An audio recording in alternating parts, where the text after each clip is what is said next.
जय हिंद जय बिहार। आइए आज हम लोग एक 2D आकृति को पढ़ते हैं जिसे हम वृत्त के नाम से जानते हैं। आखिर ये वृत्त क्या होता है इसके बारे में हम संपूर्ण जानकारी प्राप्त करेंगे। यदि आप इस वीडियो को पूरा देखते हैं तो आपको यह पता चल जाएगा कि वृत्त किसे कहते हैं। वृत्त के अंतर्गत जितनी भी रेखाएं खींची जाती है, चाहे वो त्रिज्या हो, चाहे वो व्यास हो, चाहे वो जीवा हो, चाहे वो त्रिज्यखंड हो, चाहे वो लघु वृत्तखंड हो, चाहे दीर्घ वृत्तखंड हो, ये सभी चीज़ों की जानकारी आप प्राप्त कर सकेंगे। और साथ ही साथ आप यह भी जान सकेंगे कि इस सभी आकृतियों का क्षेत्रफल किस प्रकार से निकाला जाता है, परिमाप किस प्रकार से निकाला जाता है। आइए हम वृत्त को समझते हैं। तो वृत्त किसे कहते हैं?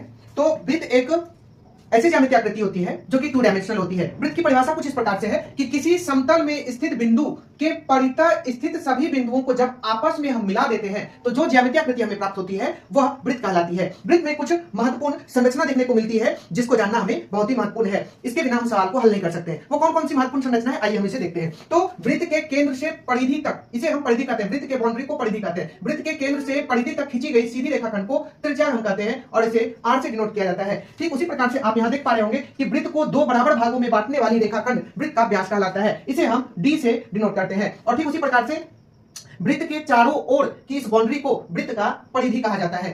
आगे संरचना को यदि हम देखें तो यहाँ पे त्रिज्यखंड को देख पाएंगे कि वृत्त के केंद्र से परिधि तक हमने एक त्रिज्या खींचा और फिर से वृत्त के केंद्र से परिधि तक हमने एक और दूसरी त्रिज्या खींचा। जब इस प्रकार से 2 त्रिज्या खींचते हैं तो एक खंड दिखाई पड़ता है। इन्हीं खंड को हम त्रिज्यखंड के नाम से जानते हैं। अगली संरचना है कि वृत्त को 2 भागों में बांटने वाली रेखाखंड जीवा कहलाती है। हमने यहां पे कहा था कि वृत्त को 2 बराबर भागों में बांटने वाली रेखाखंड व्यास कहलाती है, जबकि यहां पे हम कह रहे हैं कि वृत्त को 2 भागों में बांटने वाली रेखाखंड को जीवा कहते हैं। यह जो वृत्त को बांट रहा है ये बराबर नहीं बांट रहा है, एक छोटा खंड है तो एक दूसरा बड़ा खंड है, तो इसे हम जीवा कहेंगे, जो वृत्त को 2 भागों में बांटती है। अब हम यहाँ पे देख रहे हैं कि जब इसने वृत्त को 2 भागों में बांटा तो एक को छोटा और एक को बड़ा किया, तो छोटे खंड को हम लघु वृत्तखंड कहते हैं और उसी प्रकार से बड़े वृत्त के खंड को हम दीर्घ वृत्तखंड कहते हैं। आइए इसके हम महत्वपूर्ण सूत्र को देखेंगे जिसके माध्यम से इसे हम हल कर सकेंगे। तो त्रिज्या r बराबर व्यास बटे 2 अर्थात d/2 होगा।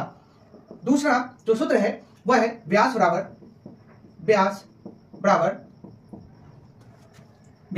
2 गुना त्रिज्या। तीसरा सूत्र होगा क्षेत्रफल बराबर पाई r स्क्वायर। चौथा होगा परिधि बराबर 2 पाई r। पांचवा होगा त्रिज्यखंड का क्षेत्रफल बराबर पाई r स्क्वायर थीटा बटे 360। अगला होगा लघु वृत्तखंड का क्षेत्रफल बराबर पाई r स्क्वायर थीटा बटे 360 minus r square by 2 sine theta. दीर्घ वृत्तखंड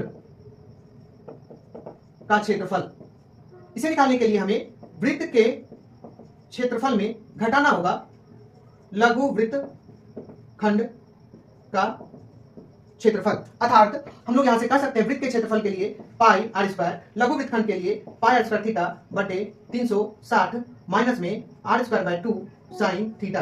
तो वृत्त के क्षेत्रफल में जब हम लघु वृत्तखंड के क्षेत्रफल को घटा देते हैं तो हमें दीर्घ वृत्तखंड का क्षेत्रफल प्राप्त हो जाता है। तो इन सभी सूत्रों के माध्यम से वृत्त के सभी सवाल को आसानी से हल किया जा सकता है। सवाल को हल करने से पहले आइए हम अर्धवृत्त को समझें। अर्धवृत्त क्या होता है कि जब हम वृत्त को आधा करते हैं तो वृत्त की जो खंड हमें प्राप्त होती है उसे हम अर्धवृत्त कहते हैं। जैसे कि यहाँ पे आप देख रहे होंगे मैंने इस वृत्त को 2 खंड में काट दिया है, 2 खंड में काटा, तो कुछ इस प्रकार से हमें वृत्त का आधा खंड प्राप्त हुआ और इस प्रकार से प्राप्त आधे खंड को हम शुद्ध अर्धवृत्त कहते हैं। लेकिन हम लोग कुछ इस प्रकार के अर्धवृत्त का अध्ययन करते हैं, अर्थात जब हम शुद्ध अर्धवृत्त में वृत्त का व्यास को जोड़ देते हैं तो हमें अशुद्ध अर्धवृत्त प्राप्त होता है। और इस प्रकार से हम जानते हैं कि इसका क्षेत्रफल प्राप्त करने के लिए वृत्त के क्षेत्रफल का आधा करने से इस अर्धवृत्त का क्षेत्रफल प्राप्त होगा। अर्थात वृत्त का क्षेत्रफल यदि पाई स्क्वायर होता है, इसकी हम आधा यदि कर दें तो अर्धवृत्त का क्षेत्रफल पाई स्क्वायर बाय 2 प्राप्त होगा। ठीक उसी प्रकार से परिधि, वृत्त की परिधि 2 पाई r होती है और इसकी यदि हम परिधि ज्ञात करें तो इसकी परिधि के लिए यहां से लेकर के यहां तक का हमें पाई r प्राप्त हुआ और उसी प्रकार से यहां से लेकर के 1 r और यहां से लेकर के 1 r, केंद्र से परिधि तक 1 r और इस केंद्र से इस परिधि तक 1 r अर्थात 2 r प्राप्त हुआ। अब यहाँ पे हमने r यहाँ से कॉमन लिया है तो पाई प्लस 2 अर्थात अर्धवृत्त की जो परिधि होती है वह r इंटू पाई प्लस 2। अब इन सभी सूत्रों के माध्यम से सवाल को हम हल करेंगे।